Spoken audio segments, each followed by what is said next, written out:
నేను చెప్దామనుకున్నటువంటి రేపు ఒక చిన్న సందర్భం ఉంది. ఏ సందర్భం అది? Teachers day.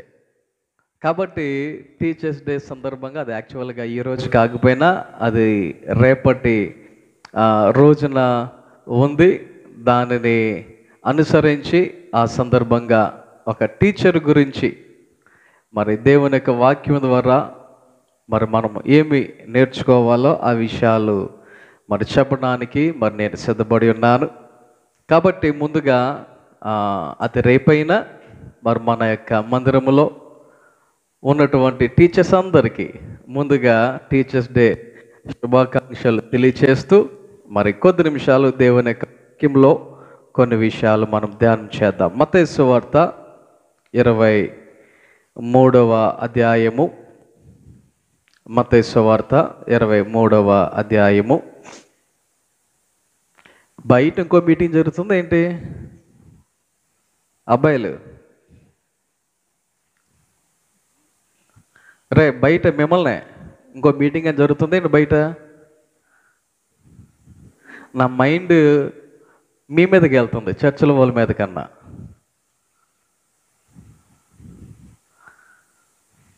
ఓకే, ఏం చెప్తున్నాను? మత్తయి సువార్త 23వ అధ్యాయము 10వ వచనం చదువుదాం. మరియు మీరు గురువులు అని పిలువబడవద్దు, క్రీస్తు ఒక్కడే మీ గురువు. చాలు చాలు చాలు చాలు. చదవబడినటువంటి ఈ వచనం చదివితే కొన్ని సందర్భాలలో గుండె జారిపోద్ది అనమాట. ఎందుకంటే వాక్యం ఏమంటుంది? మీరు ఏమని పిలుచుకోవద్దు, గురువులని పిలుచుకోవద్దు అని వాక్యం చెప్తా ఉంది. ఓకే, మరి టీచర్స్కి ఉన్నటువంటి వాళ్ళని మీరు టీచర్ కాదు అంటే ఎలాగా? వాళ్ళు టీచర్సే, వాళ్ళు గురువులే. మరి వాళ్ళని టీచర్స్ అని పిలవకపోతే ఎలాగా? ఓకే, దేవుని యొక్క వాక్యంలో ఈ యొక్క విషయాలు కనుక మనము గమనిస్తే ఈ యొక్క వచనములో ఉన్నటువంటి కొన్ని మాటలు ఈ యొక్క 23వ అధ్యాయంలో రాయబడినటువంటి కొన్ని విషయాలు కనుక మనం చదివితే ఆయన మరి ముఖ్యంగా పరిసయ్యుల గురించి, శాస్త్రుల గురించి ఆయన ఈ యొక్క అధ్యాయములో అనేకమైనటువంటి విషయాలు మాట్లాడినట్లుగా ఈ యొక్క అధ్యాయము చదివితే మనకి అర్థమవుతుంది. ఆయన ప్రతి సందర్భంలో అయ్యో వేషధారులైన శాస్త్రులారా, పరిసయ్యులారా అని సంబోధిస్తూ ఆయన అనేకమైనటువంటి విషయాలు 13వ వచనం చూసినా, 15వ వచనం చూసినా, లేకపోతే 23వ వచనం చూసినా, 27వ వచనం చూసినా, 29వ వచనం చూసినా, ఇలాగున ఆయన వారిని ఆ రీతిగా సంబోధిస్తూ అనేకమైనటువంటి విషయాలను ఆయన చెప్తూ వచ్చాడు. అంటే వారి యొక్క పరిస్థితి ఎలాగుందంటే వారు చెప్తారు కానీ చేయరు. బయటకు ఒకలా కనబడుతున్నారు, లోపల ఇంకోలాగా ఉంటున్నారు. వారు చేసేటువంటి పనులు వేరు, చెప్పేటువంటి బోధ వేరు. కొన్నిసార్లు కొంతమందిని చూస్తే ఎంత దారుణం అనిపిస్తుంది అంటే అది టీచర్లు కావచ్చు, వైద్యులు కావచ్చు. అంటే నేను గమనించిన వాళ్ళ గురించి నేను చెప్తున్నటువంటి మాట, నేను స్వయంగా చూసినటువంటి వారి గురించి చెప్తున్నటువంటి మాట. పొగ త్రాగకూడదు అని చెప్తారు డాక్టర్లు. చాలామంది పేషెంట్స్కి మాట చెప్పచ్చు. అలాగే ఉపాధ్యాయులు కూడా చాలాసార్లు ఈ మాటలు బోధించవచ్చు.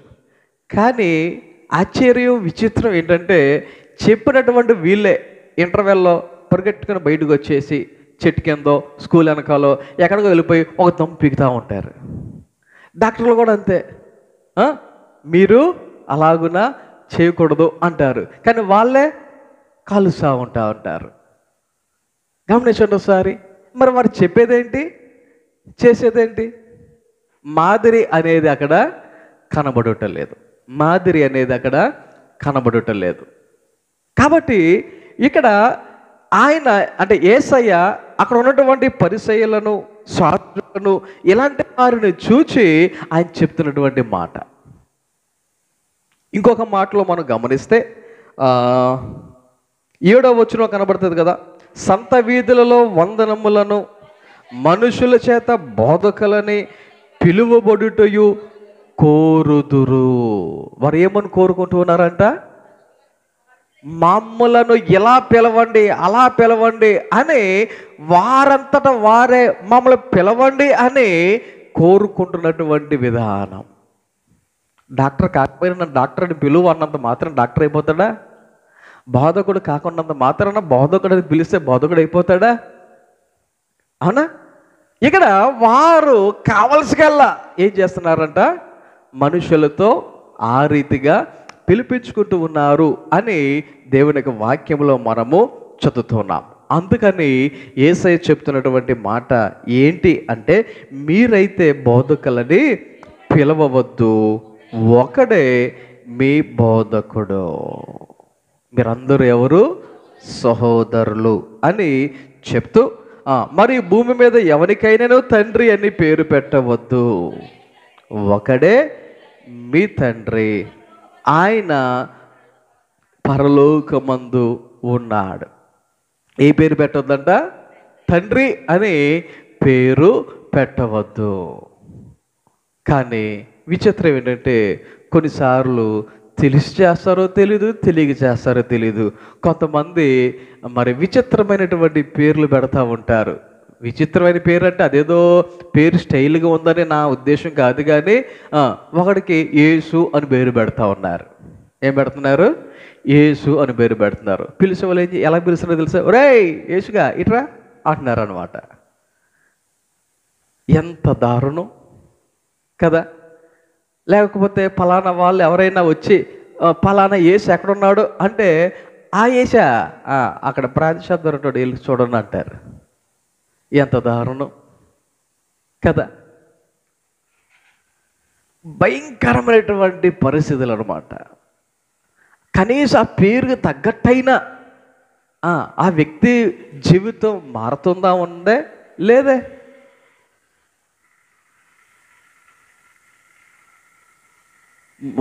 మొన్న పామర్ మీటింగ్స్కి వెళ్ళాం, నేను పాస్టర్ గారు, నోబుల్ కుమార్ గారి చర్చిలో వాక్యం చెప్పడానికి. అక్కడ నా ముందు ఒక ఆయన వాక్యం చెప్తూ ఇలాగే పేర్లకు సంబంధించి ఒక టాపిక్ వచ్చి, ఆయన ఒక కుటుంబంలో ముగ్గురు కొడుకులకి ఒక తండ్రి ఇలా పేర్లు పెట్టాడంట. ఒకడికేమో నెహ్రూ అని పేరు పెట్టాడంట, ఒకడికేమో గాంధీ అని పేరు పెట్టాడంట, ఇంకొకరికేమో శాస్త్రి అని పేరు పెట్టాడంట. అయితే ఈయనకి అనుమానం వచ్చి తర్వాత అడిగారంట, ఏమండి మీకు దేశభక్తి అంటే చాలా ఎక్కువ ఉన్నట్టు ఉంది, మీరు క్రైస్తవ కుటుంబమై విశ్వాసులయ్యుండి దేవుని పేరు పెట్టకుండా దేశభక్తి సంబంధించినటువంటి దేశ నాయకుల పేర్లు పెట్టారు అన్నట్టుగా మాట్లాడితే, అబ్బెబ్బెబ్బే అలాంటిది ఏమీ లేదండి అన్నారట. అని అడిగితే, ఏ పేతురో లేకపోతే యోహానో లేదా యాకోబో ఇలాంటి పేర్లు పెట్టిన తర్వాత వీళ్ళు రోడ్లంతా నానా భయంకరమైనటువంటి బ్రతుకుతూ ఉంటే ఎవరైనా పలానా పేతురు ఎక్కడ ఉన్నాడంటే అక్కడ ఉన్నాడని చెప్పేసి అంటే దేవునికి అవమానం కదా అన్నాడంట ఆయన. ఆలోచన చేయండి ఒకసారి.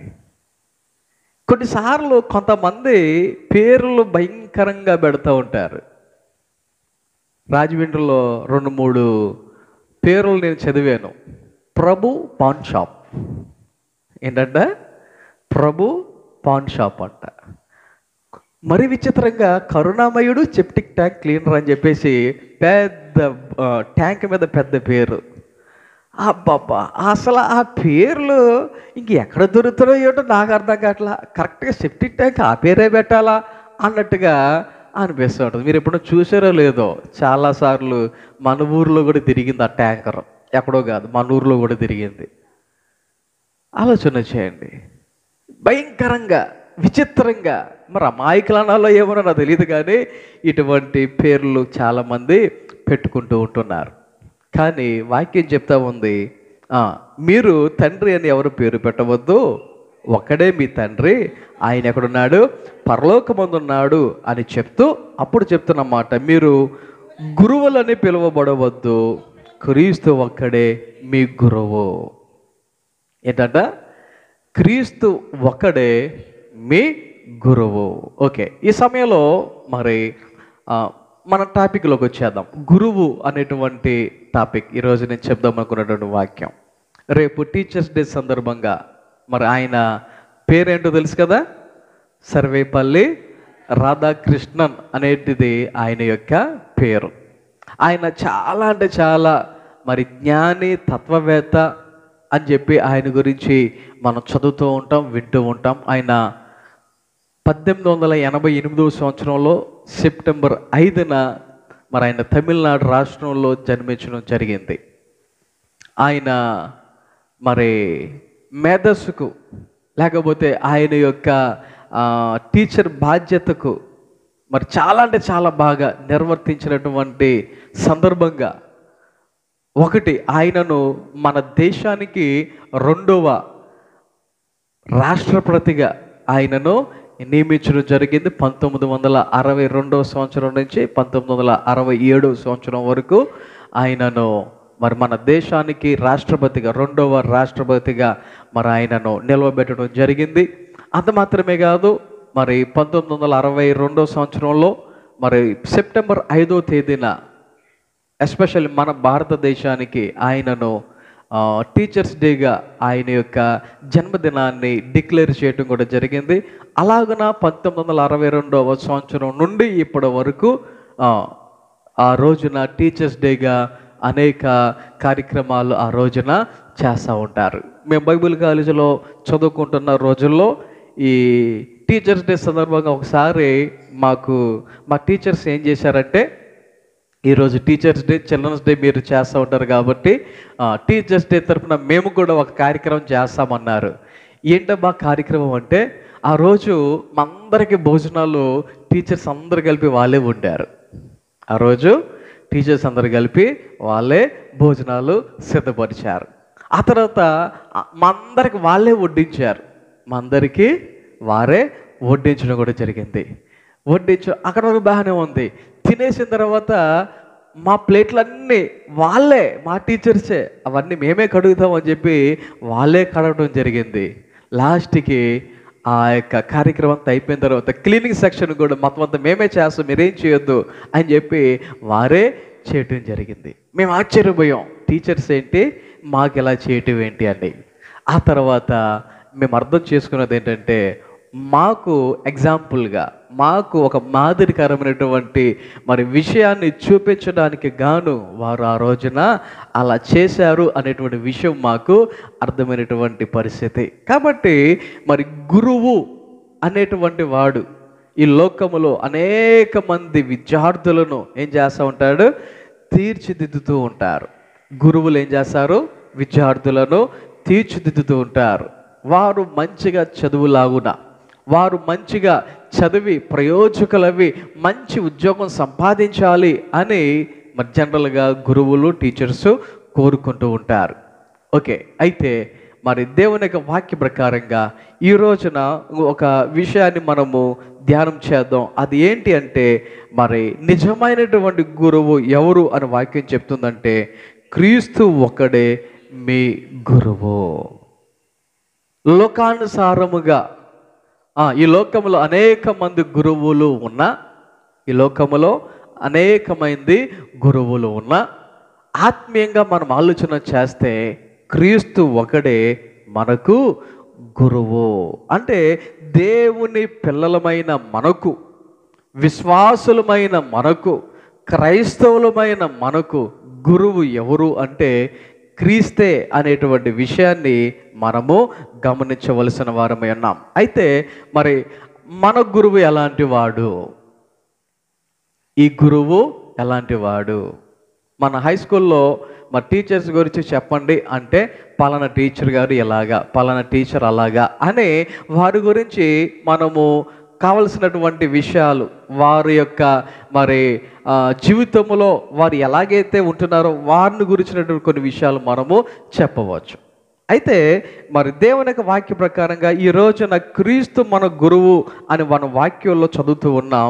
మరి ఆయన గురించి మనము ఏ విషయాలు, ఆయన ఎలాంటి వాడు అనేటువంటి విషయాలు కనుక గమనిస్తే మత్తయి సువార్త 5వ అధ్యాయంలో 2వ వచనములో వాక్యము ఇలా చెప్తా ఉంది. ఆయన నోరు తెరచి ఇలాగు బోధింపసాగెను. దేవుని యొక్క వాక్యములో నేను చెప్దాం అనుకున్న వాక్యములో మొదటి పాయింట్ ఏంటంటే బోధించే గురువు. ఆయన ఎవరు చెప్పండి? బోధించేటువంటి గురువు. దేవుని యొక్క వాక్యములో జనరల్గా మరి గురువు అంటే, టీచర్ అంటే ఏం చేయాలి? బోధించాలి. టీచర్ అంటే బోధించాలి కదా, అది కామన్, ఎక్కడైనా సరే అది చేయవలసినటువంటి పని. అయితే ఎక్కడో అక్కడక్కడ కొంతమంది ఉంటారు, పేరుకి టీచర్సే కానీ బోధించడం ఇష్టం ఉండదు అసలు. పేరుకి గురువే కానీ బోధించడం అసలు ఇష్టమే ఉండదు.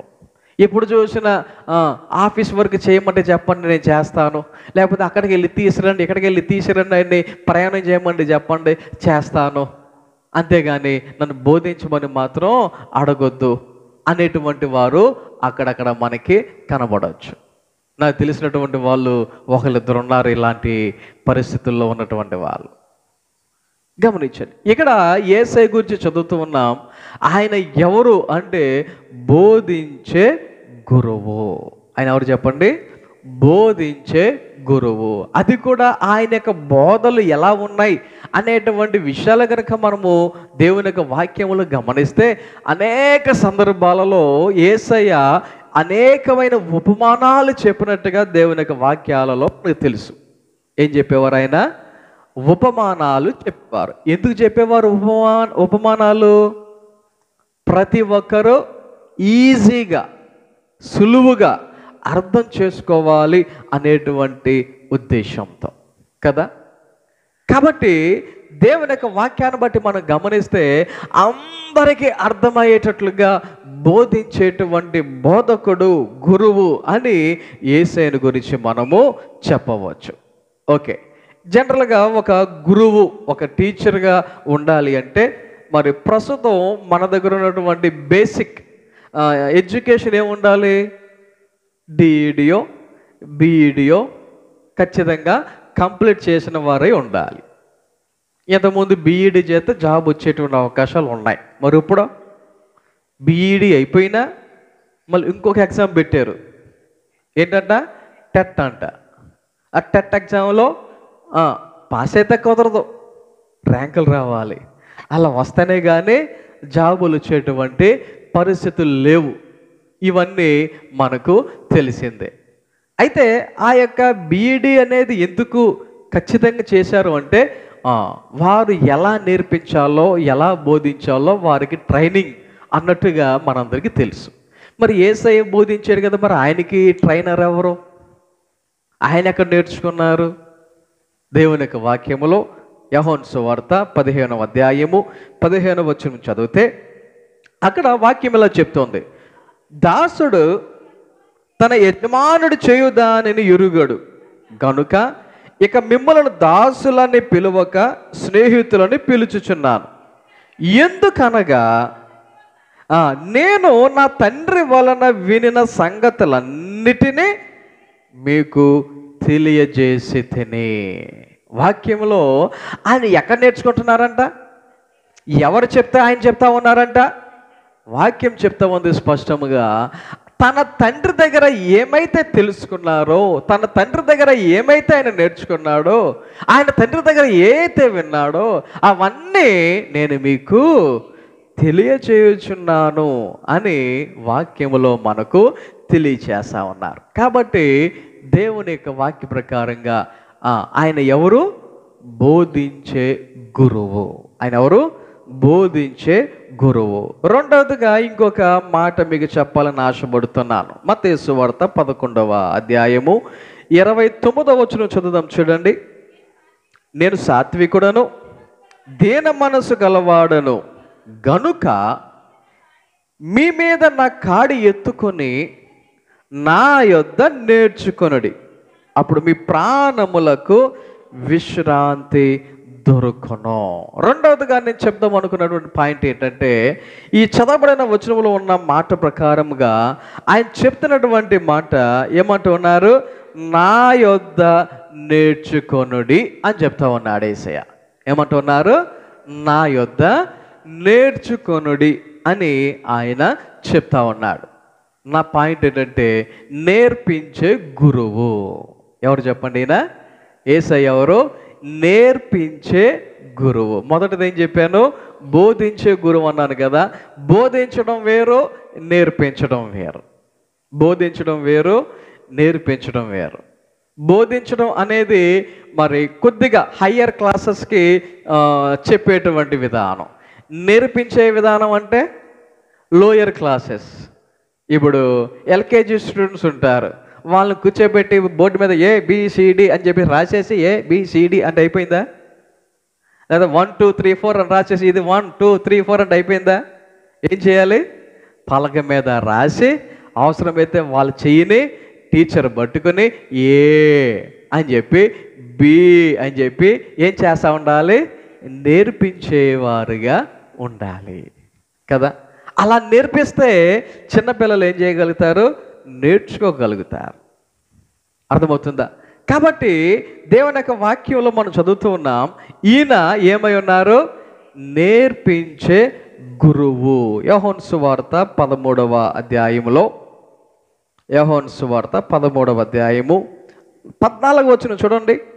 కాబట్టి ప్రభువును బోధకుడునైన నేను మీ పాదములు కడిగిన ఎడల మీరును ఒకరి పాదములు ఒకరు కడగవలసినదే అని దేవుని యొక్క వాక్యములో మనం ఇక్కడ చదువుతూ ఉన్నాం. అంటే వాక్యములో ఉన్నటువంటి ఈ యొక్క మాటను గమనిస్తే దానికి ముందు జరిగినటువంటి సందర్భం ఏంటి అంటే, శిష్యులను పిలిచి రండి కూర్చోండి అని కూర్చోబెట్టి వారి యొక్క పాదాలు కడగటానికి యేసయ్య సిద్ధపడ్డాడు. యేసయ్య ఏమయ్యాడు? శిష్యుల యొక్క పాదాలు కడగటానికి సిద్ధపడ్డాడు. సిద్ధపడితే పేతురు ఒప్పుకున్నాడా? ప్రభువా నువ్వేంటి నా యొక్క కాళ్ళు కడగడం ఏంటి అని చెప్పేసి పేతురు ముందు ఒప్పుకోలేదు. కానీ యేసయ్య ఏమన్నాడు? లేదు, నేను కడగాలి అన్నాడు. అప్పుడు పేతురు ఏమంటాడు? పాదాలు ఒకటే కాదు, మొత్తం నన్నంత కడిగాయి అన్నట్టుగా పేతురు మాట్లాడినట్టుగా వాక్యాలలో మనము గమనిస్తూ ఉంటాం. అయితే ఇక్కడ ఈ విషయాన్ని మీరు గమనిస్తే యేసయ్య శిష్యులకు ఒక విషయం నేర్పిస్తున్నాడు. ఏంటి ఆ విషయం? తగ్గింపు, తగ్గించుకోవటం. ఒక బోధకుడు, ఒక గురువు మరి ఇతరుల ఎడల ఎలా ఉండాలి అనేటువంటి విషయాన్ని ఆయన నేర్పించడానికి గాను ఆయన ఏం చేస్తా ఉన్నాడు? అక్కడ అందరి పాదాలు, శిష్యులందరి పాదాలు కడగటానికి ఆయన సిద్ధపడినట్టుగా వాక్యంలో మనము చదువుతూ ఉన్నాం. అంటే ఆయన నేర్పించేవాడు అనటానికి ఈ యొక్క ఎగ్జాంపుల్ నేను మీకు తెలియచేస్తా ఉన్నాను. అలాగే ద్వితీయోపదేశ కాండంలో చూసిన 4వ అధ్యాయము చూడండి, 10వ వచనం చదువుదాం.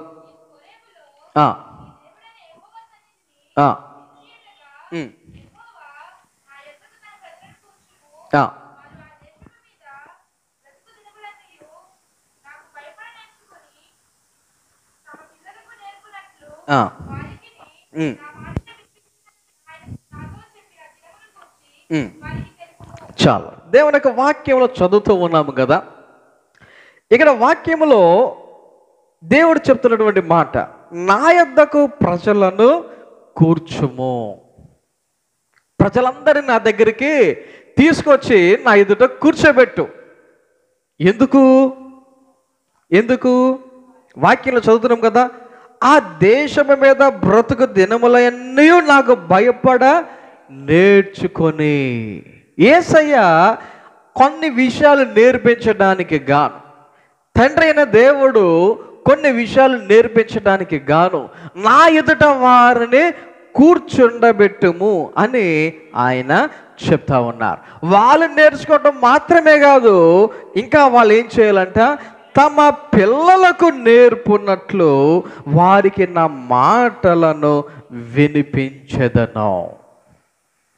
సో ఈ యొక్క వాక్యాన్ని బట్టి దేవుడు మనకు ఏమి నేర్పించడానికి ఇష్టపడుతూ ఉన్నాడు, ఏమి నేర్పించడానికి ఆయన ఆలోచన చేస్తూ ఉన్నాడు అంటే, మనుషులైన ప్రతి ఒక్కరూ ఆయన ఎదుట ఎలా ఉండాలంట, ఆయన ఎదుట ఎలా ఉండాలంట, వాక్యం చెప్తుంది భయపడ నేర్చుకోవాలి అనేది దేవుని యొక్క ఉద్దేశం. మనం ఎవరికి భయపడాలంట, దేవునికి భయపడాలి. మనం ఎవరికి భయపడాలి, దేవునికి భయపడాలి. కొన్నిసార్లు కొంతమంది అంటే భయం, కొన్నిసార్లు కొంతమంది అంటే భయం. మా చిన్నప్పుడు, చాలా చిన్నప్పుడు సాటింపు వేస్తూ ఉండేవాళ్ళు కదా మన ఊరిలో. అప్పుడు ఎర్రపంచి తాత అని ఒక తాత వచ్చేవాడు. ఎంతమంది గుర్తున్నాడో, ఎర్రపంచి తాత. నాకు అదే తెలుసు, అంత మించి ఇంకా నాకు రెండో విషయం తెలీదు.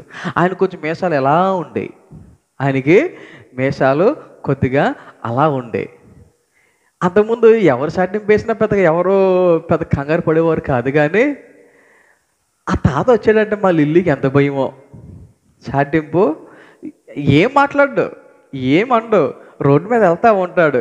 ఆ తాత రోడ్డు మీద కనబడితే చాలు లిల్లీ ప్రియట్టుకు లోపలికి వచ్చేసేది. చిన్నప్పుడు ఏంటబ్బా ఎలాగొచ్చేది అని స్టార్టింగ్లో మాకు అర్థమయ్యేది కాదు. ఆ తర్వాత కొన్ని రోజులకి మాకు అర్థమైంది, ఆ తాత కనబడితే మా లిల్లీ పరిగెట్టుకు లోపలికి వచ్చేసేది. మా అయితే ఒక 4-5 సంవత్సరాలు ఉంటాయి, మా నైసా టైప్లో ఉండేది అప్పట్లో లిల్లీ, అంత చిన్నప్పుడు అనమాట. తనకి ఆ భయం ఎందుకో తెలీదు. గమనించండి సార్, కొన్నిసార్లు కొంతమందిని చూస్తే భయం. మీకు ఇంకో ఎగ్జాంపుల్ చెప్తా. భూదేవి ఉంది కదా, ఈరోజు చర్చిలో వీల్ చైర్లో కూర్చోబెట్టాం, సండే స్కూల్కి తీసుకెళ్ళారు. అయితే హాస్పిటల్లో ఒక ఆయన చాలా బాగా హెల్ప్ చేశారు.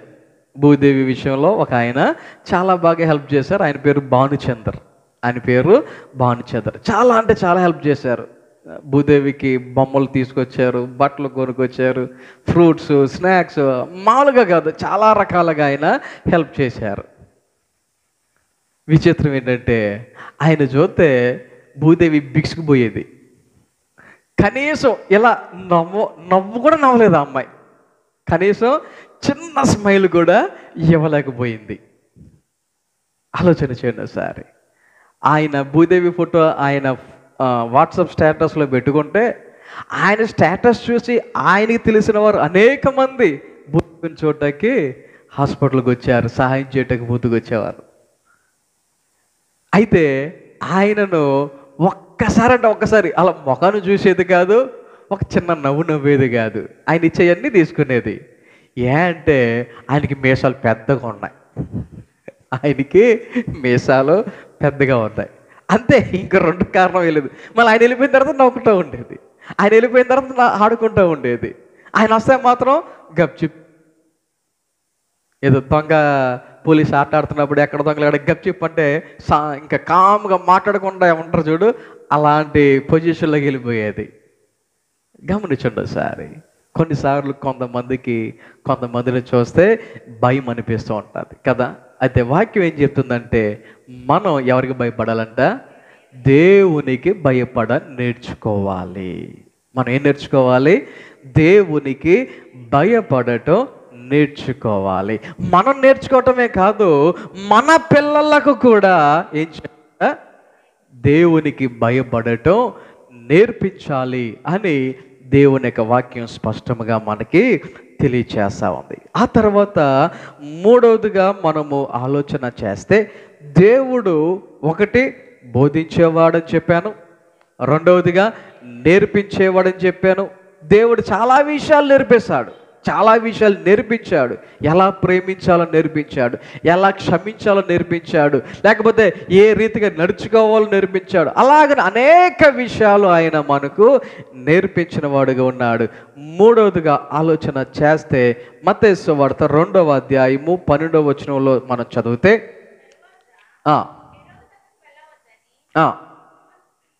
స్వప్నమందు దేవుని చేత బోధింపబడిన వారై వారు మరి ఒక మార్గమున తమ దేశమునకు తిరిగి వెళ్ళిరి. ఈ సందర్భం కూడా మనకు తెలిసిందే. యేసయ్య పుట్టినప్పుడు ఆయనను చూడటానికి జ్ఞానులు ఆయన దగ్గరకు వచ్చారు. వచ్చినప్పుడు వారు యూదుల రాజుగా పుట్టినవాడు ఎక్కడున్నాడు అని మొట్టమొదట ఎవరి దగ్గరికి వెళ్ళి అడిగారు? హేరోదు రాజు దగ్గరికి వెళ్ళి అడిగారు. మరి హేరోదు రాజు గారికి ఎలా ఉంటుంది? హేరోదు రాజుకి ఎలా ఉంటుంది? ఒరే, నేనే కదా రాజుని, అలాంటిది ఇంకొక రాజు పుట్టడం ఏంటి అని ఆయన కంగారు వచ్చేసింది. వెంటనే ఆయన ఏమన్నాడు? సరే, మీరు వెళ్ళి చూడండి, చూసిన తర్వాత ఆయన ఎక్కడున్నా నాకు చెప్పండి, నేను కూడా వెళ్ళి చూసి వస్తాను అన్నాడు. కానీ హేరోదు యొక్క ఉద్దేశం ఏంటి? చూసి రావడానికి కాదు, కనబడితే చంపేదాం అనేది ఆయన ఉద్దేశం. ఆయన ఉద్దేశం చంపేదాం అని. అయితే ఈ జ్ఞానులు వచ్చారు, చూశారు, ఆ రోజు అక్కడ రెస్ట్ తీసుకున్నారు. తర్వాత తిరిగి వెళ్ళాలి. వెళ్ళేటప్పుడు వాళ్ళు ఏం చేయాలి? రాజుగారి దగ్గరికి వెళ్ళి, అయ్యా పలానా ఇంటిలో పలానా వీధిలో అక్కడ ఆయన ఉన్నాడు, మేము చూసాము అని చెప్పి హేరోదు రాజుగారికి అడ్రస్ చెప్పాలి. అయితే ఆ రోజు నైట్ దేవుడు వారితో మాట్లాడుతున్నటువంటి మాట, మీరు వచ్చిన మార్గమున కాక వేరే మార్గమున వెళ్ళండి. వచ్చిన రూట్లో కాదు, వేరే రూట్లో వెళ్ళండి. అది యేసయ్య వారికి చెప్పినటువంటి విషయం.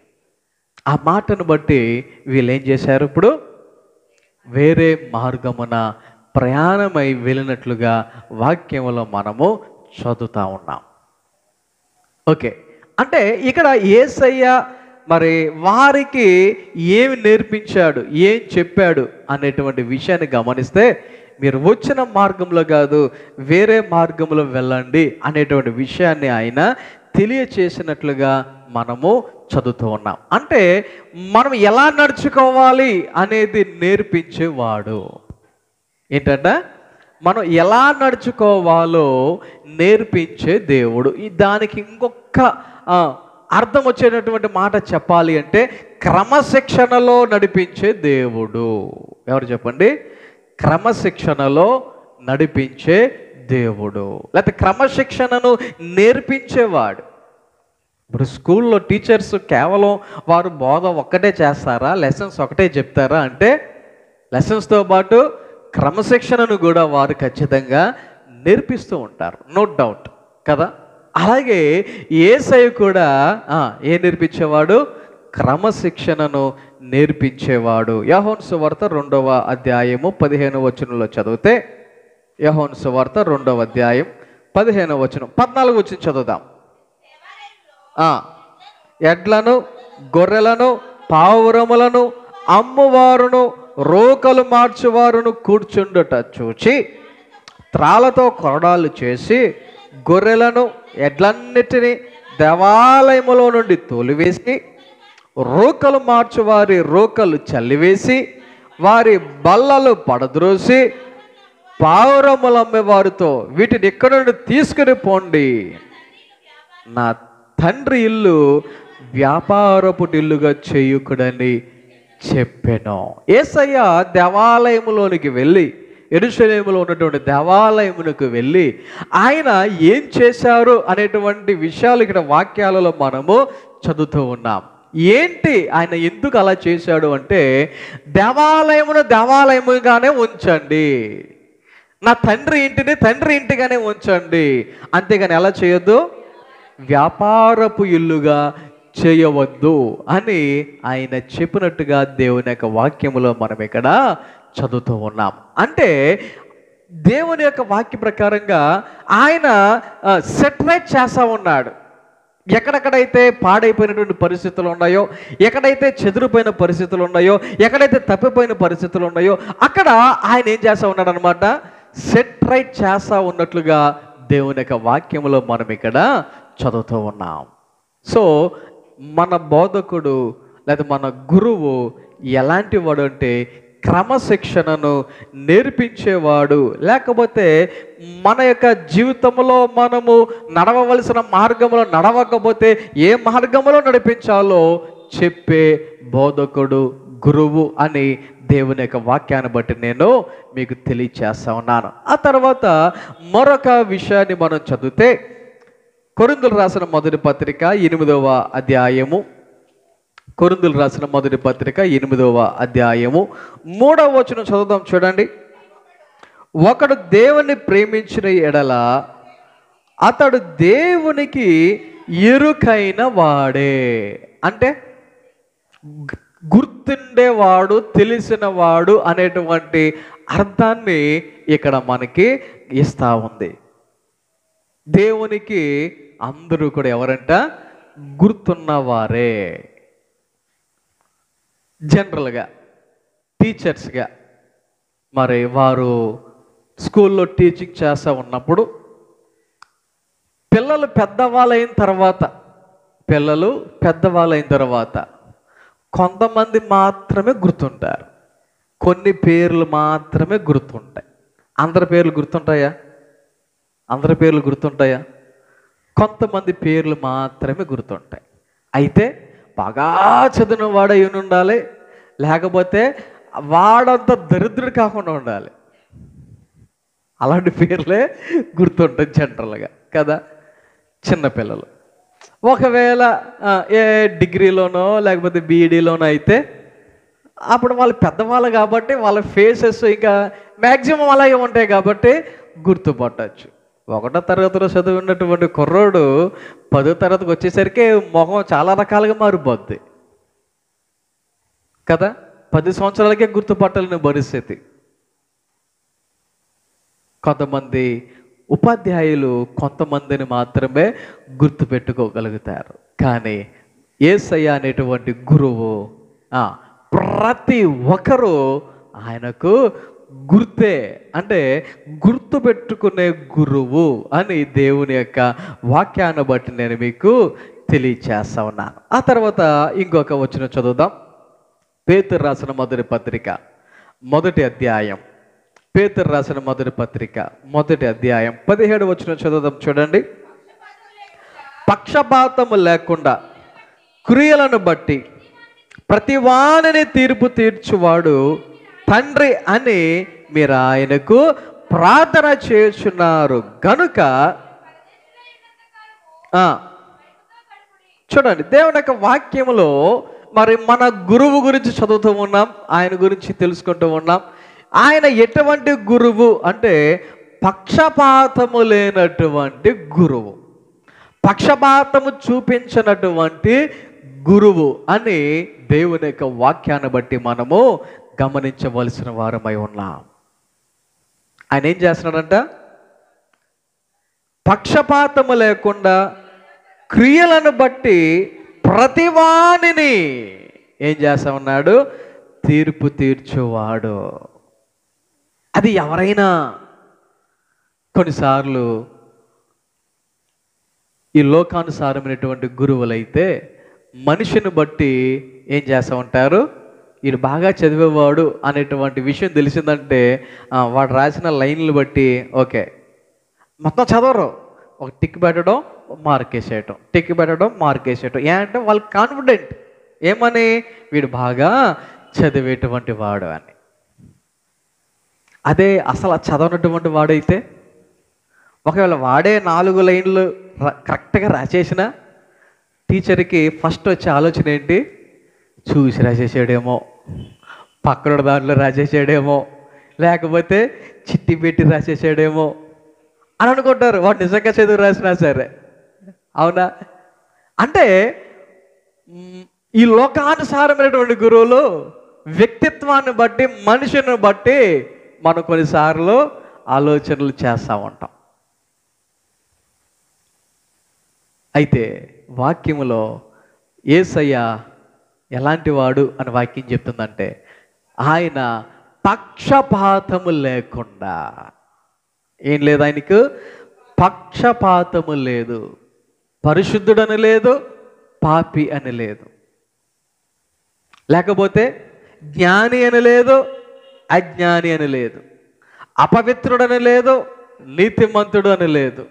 ఇలాగున ఆయన ఏ తేడా లేకుండా, ఏ పక్షపాతం లేకుండా ఎవరైతే వారి క్రియలను బట్టి ఆయన ఏం చేస్తాడంట, తీర్పు తీర్చును. అందుకనే మత్తయి సువార్తలో చదువుతాం కదా, 5వ అధ్యాయంలో నీతిమంతుల మీదను అనీతిమంతుల మీదను ఆయన ఏం చేస్తున్నాడు, వర్షాన్ని కుమ్మరిస్తూ ఉన్నాడు, సూర్యకాంతిని ఉదయింపచేస్తూ ఉన్నాడు. ఆయనకి తారతమ్యము లేదు, పక్షపాతము లేదు, అందరినీ ఒకేలాగా చూచేటువంటి గురువు అని దేవుని యొక్క వాక్యాన్ని బట్టి నేను మీకు తెలియచేస్తున్నాను. ఆ తర్వాత ఇంకొక విషయాన్ని మనం చదివితే యోహాను సువార్త 10వ అధ్యాయము, యోహాను సువార్త 10వ అధ్యాయము 11వ వచనం చదువుదాం. చూడండి, నేను గొర్రెలకు మంచి కాపరిని, మంచి కాపరి గొర్రెల కొరకు తన ప్రాణము పెట్టును. వాక్యములో మనం చదువుతూ ఉన్నాం, మన కొరకు ప్రాణం పెట్టేటువంటి గురువు ఈయన ఎవరు చెప్పండి? మన కొరకు తన ప్రాణము సైతము పెట్టేటువంటి గురువు. జనరల్గా గురువులు ఏం చేస్తూ ఉంటారంటే చిన్న చిన్న సహాయాలు చేస్తూ ఉంటారు. పెన్సిల్ అనో, పెన్ అనో, లేకపోతే నోట్బుక్స్ అనో, ఇలాగున చిన్న చిన్న సహాయాలు చేస్తూ ఉంటారు. లేకపోతే మరి కొంతమంది ఉపాధ్యాయులు ఏం చేస్తారంటే ఇంకా దానికి మించి కొంతమంది బాగా చదివే వాళ్ళని ఎంకరేజ్ చేయాలనే ఉద్దేశంతో వాళ్ళకి మరి స్కూల్ ఫీజు కట్టడమనో, లేకపోతే ఏదైనా డిక్షనరీస్ లాంటివి ఇవ్వటమనో, లేకపోతే ఇంత మనీ, ప్రైజ్ మనీ అన్నట్టుగా కొంతమంది ఎంకరేజ్ చేస్తూ ఉంటారు.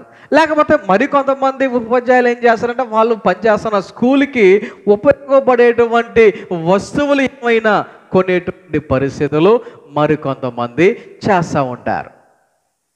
అంతే. ఎందుకంటే మరి మన హాస్టల్లో కొంతమంది పిల్లలు కొన్ని నాకు చూపిస్తుంటారు, మా టీచర్ గారు ఇచ్చారండి, మా మాస్టర్ గారు ఇచ్చారండి, బట్టలు ఇచ్చిన వాళ్ళు ఉన్నారు, చెప్పులు ఇచ్చిన వాళ్ళు ఉన్నారు, బూట్లు ఇచ్చిన వాళ్ళు ఉన్నారు. ఆలోచన చేయండి. అంటే వాళ్ళ విద్యార్థులకు ఏదో ఒకటి ఇవ్వాలి, చేయాలి అనే ఉద్దేశంతో తీసుకొచ్చి ఇచ్చేటువంటి వారు. ఉపాధ్యాయులు కొన్ని లిమిట్ అంటూ ఉంటుంది. ప్రాణాన్ని చేస్తారా? ప్రాణాన్ని చేస్తారు. అప్పుడప్పుడు న్యూస్ చదువుతూ ఉంటాం, ఒక టీచర్కి ట్రాన్స్ఫర్ అయితే విద్యార్థులందరూ ఏడ్చేస్తున్నారు, ఆ టీచర్ వెళ్ళటానికి వీల్లేదు, మా స్కూల్లోనే ఉండాలి అని. న్యూస్లో నేను చదివా. ఆలోచన చేయండి. కానీ యేసు ప్రభు అనేటువంటి గురువు ఏం చేశాడు? తన ప్రాణములను సహితం పెట్టడానికి సిద్ధపడినవాడు, ప్రాణము ఇచ్చినవాడు, ప్రాణము పెట్టే గురువు. ఆఖరిగా ఇంకొక మాట యోహాను సువార్త 10వ అధ్యాయంలోనే 27వ వచనంలో చదివితే, నా గొర్రెలు నా స్వరము వినును, నేను వాటిని ఎరుగుదును, అవి నన్ను వెంబడించును, నేను వాటికి నిత్య జీవమునిచ్చుచున్నాను గనుక అవి ఎన్నటికి నశింపవు, ఎవడునో వాటిని నా చేతిలో నుండి అపహరింపడు. దేవుని యొక్క వాక్యంలో యేసయ్య చెప్తున్నటువంటి మాట, నా గొర్రెలు నా స్వరము వినును, నేను వాటిని ఎరుగుదును, అవి నన్ను వెంబడించును. అయితే యేసయ్య చెప్తున్నమాట, నేను వాటికి ఏమిచ్చుచున్నాను? నిత్య జీవము ఇచ్చుచున్నాను. ఆయన ఏం చేస్తున్నాడంట? నిత్య జీవము ఇచ్చుచున్నాను అని చెప్తా ఉన్నాడు.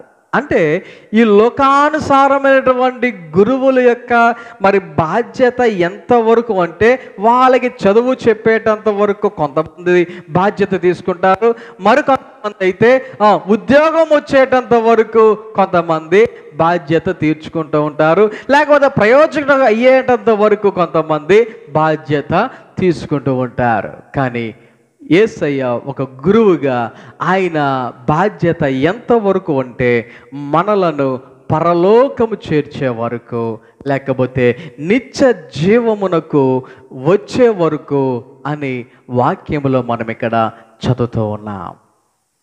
ఆయన బాధ్యత అంతవరకు మనము నిత్య జీవములో ఉండేటంత వరకు. కాబట్టి దేవుడి యొక్క వాక్య ప్రకారంగా యేసయ్య అనేటువంటి గురువు మనలను పరలోక రాజ్యము చేర్చడానికి ఆయన ఇష్టపడుతూ ఉన్నాడు. ఒక రకంగా చెప్పాలంటే మరి అక్కడికి ఎవరు చేర్చలేరు ఆయన తప్ప, అక్కడికి ఆయన తప్ప ఎవరు చేర్చలేరు. నా ద్వారా తప్ప తండ్రి యొద్దకు చేరలేరు. అసలు సిసలైన పరలోకపు గురువు ఎవరు అంటే యేసయ్య. కాబట్టి ఆయనను మనము సొంత రక్షకునిగా అంగీకరించేగా ఉందాం. ఆయన చెప్పినట్టుగా నేర్చుకునేవారుగా నడుచుకునేవారుగా ఉందాం. ఆయన నడిపించినట్లుగా నిత్య జీవమునకు వెళ్ళేవారుగా ఉందాం. కొద్ది మాటలు మన వెనుకలో దేవుడు ఫలింపు చేసి నడిపించును గాక. ఆమేన్. ప్రార్థన. పరిశుద్ధుడా మహోన్నతుడా మీకు వందనాలు స్తోత్రాలు. ఈ ఉదయకాల సమయంలో నీ బిడ్డలు మమ్మల్ని అందరూ సజీవులుగా ఉంచి ప్రార్థన చేసిన రీతిగా పాటల్లో ఆరాధనలో దేవాని యొక్క వాక్యాన్ని ధ్యానించే విషయంలో మరి ముఖ్యంగా బలార్థన కార్యక్రమంలో మరి అదే రీతిగా ఈ నెలలో కుటుంబంలో జరుగుతున్న ప్రతి ఒక్కరి కొరకు ప్రార్థన చేయడానికి స్వీకరించడానికి ఇచ్చిన అవకాశాలను బట్టి వందనాలు స్తోత్రాలు తెలియజేసుకుంటూ ఉన్నాను. మరి ముఖ్యంగా దేవ ఎవరికి ఎటువంటి అవసరతలు ఉన్నాయో సమస్యలు జరిగిన దేవుడవు వారి అవసరతల్లో సహాయం చేసి నడిపించిన విధానం బట్టి మీకు వందనాలు. దేవాన్ని నుంచి దేవా మరి నీ బిడ్డలు ఏదైతే ఎదురు చూస్తున్నారో వాటిని మీరు అనుగ్రహించిన దేవుడు అయి ఉన్నారో అందుకు బట్టి మీకు వందనాలు. అదే రీతిగా ఎంతమంది అయితే నీ యొక్క వాక్యాన్ని దూర ప్రాంతం నుంచి ఆన్లైన్ ద్వారా వింటూ దేవ ఉంటూ ఉన్నారో వారిని ప్రత్యేకంగా దీవించండి, ఆశీర్వదించండి, నేను మేలు తెలియపండి. ఈ సమయంలో మమ్మల్ని మీ చేతికి అప్పగించుకుంటున్నాం, సహాయం దయచేయమని.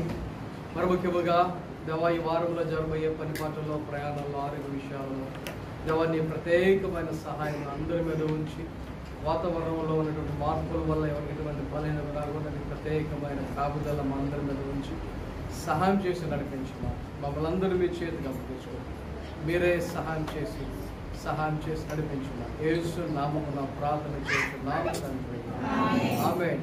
మన తండ్రి అయిన దేవుని ప్రేమ, కుమారుడు యేసుక్రీస్తు వారి కృప, పరిశుద్ధాత్మ యొక్క నేను సహవాసము సహాయము కాపుదల నడిపేందు ఎప్పుడు ఎల్లప్పుడు ఆయన బిడ్డలను మనందరికీ ఈ నెలలో నూతన సంవత్సరాలు జరుపుకుంటున్న వారికి సదాకాలం తోడి నడిపించడం గాక. ఆమేన్.